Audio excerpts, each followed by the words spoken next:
Hej, jeg vil gerne præsentere årsregnskabet for Løvbjerg 2025. Til at udregne årets resultat, der har jeg brugt tallene fra saldobalancen, og saldobalancen det er en oversigt over saldi på samtlige konti i et bogholderi. Så det er mit udgangspunkt. Man kan se herude i siden, at det er en resultatopgørelse med noter. Og de her noter, de giver mulighed for ligesom at forklare de tal, der står i resultatopgørelsen. For eksempel, hvad dækker variable salgsomkostninger, andre eksterne omkostninger og personaleomkostninger osv. Alt det kan man se inde i noterne. Den her resultatopgørelse, den er opstillet i beretningsform, og det vil sige, at der er de her mellemregninger her med.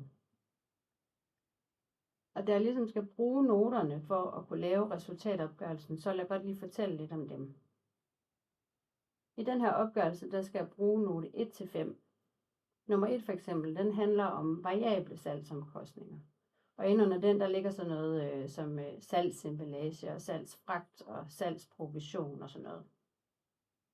Nummer 2, den handler om andre eksterne omkostninger. Og under den, der ligger der for eksempel salgsfremmende omkostninger, der ligger lokale omkostninger, sådan noget husleje, kassedifferencer, bilers driftsomkostninger og øvrige omkostninger. Nummer 3 hernede handler om personaleomkostninger. Der ligger sådan noget som løn og ATP-bidrag og øvrige personaleomkostninger. Så er der 4 dernede, som handler om afskrivninger. Og under den, der ligger der afskrivning på biler, inventar og IT-udstyr. Den sidste hernede, note 5, den handler om renter. Det er renteindtægterne og renteomkostningerne. Hvis vi så lige klikker på noterne, så kan man se dem her.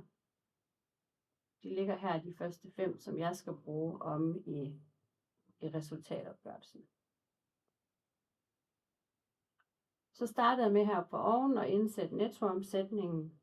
Og nettoomsætningen, det er de varer, som virksomheden har solgt til salgspris. Nettoomsætningen er altså en indtægt i virksomheden.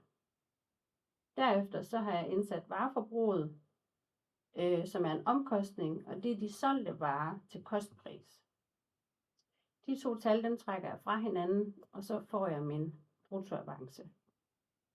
Bruttoavancen, den viser, hvor meget virksomheden har tilbage til at dække de øvrige omkostninger. Derefter så indsætter jeg de variable salgsomkostninger om fra note 1. Dem har jeg regnet ud til at være 104.206. Dem sætter jeg ind, og så for at få mit dækningsbidrag, så tager jeg bruttoavancen og trækker de variable salgsomkostninger fra. Dækningsbidraget, det er noget, som man bruger til at dække kapacitetsomkostningerne med. Det kalder man også for faste omkostninger. Så har vi dækningsbidraget, så sætter vi note 2 og 3 ind, andre eksterne omkostninger og personaleomkostninger. Så trækker vi dem fra, og så har vi et indtjeningsbidrag. Derefter indsætter jeg note 4, som handler om afskrivningerne på IT og så videre, for dem sat ind her, og trækker dem fra. Jeg vil lige hurtigt sige, at afskrivninger, det er noget, vi gør på anlægsaktiverne. Og det er sådan nogle ting, som virksomheden har i lang tid eller i flere år, som f.eks. biler og inventar og IT-udstyr. Det er ting, som taber værdi med tiden, og derfor så afskriver man værdi på dem i løbet af årene. Så kommer jeg til resultat før renter ved at trække afskrivningerne fra indtjeningsbidraget. Derefter så trækker jeg renterne fra. Der var både en omkostning og en indtægt, men samlet set så skal jeg trække 25.000 fra. Jeg har sat min note 5 ind her. Og det giver mig et resultat før skat.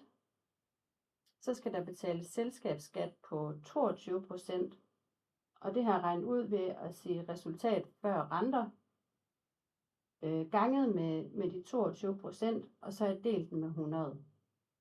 Det trækker jeg fra hernede, og så får jeg til sidst årets resultat, som i den her resultatopgørelse viser et overskud på 1.371.752.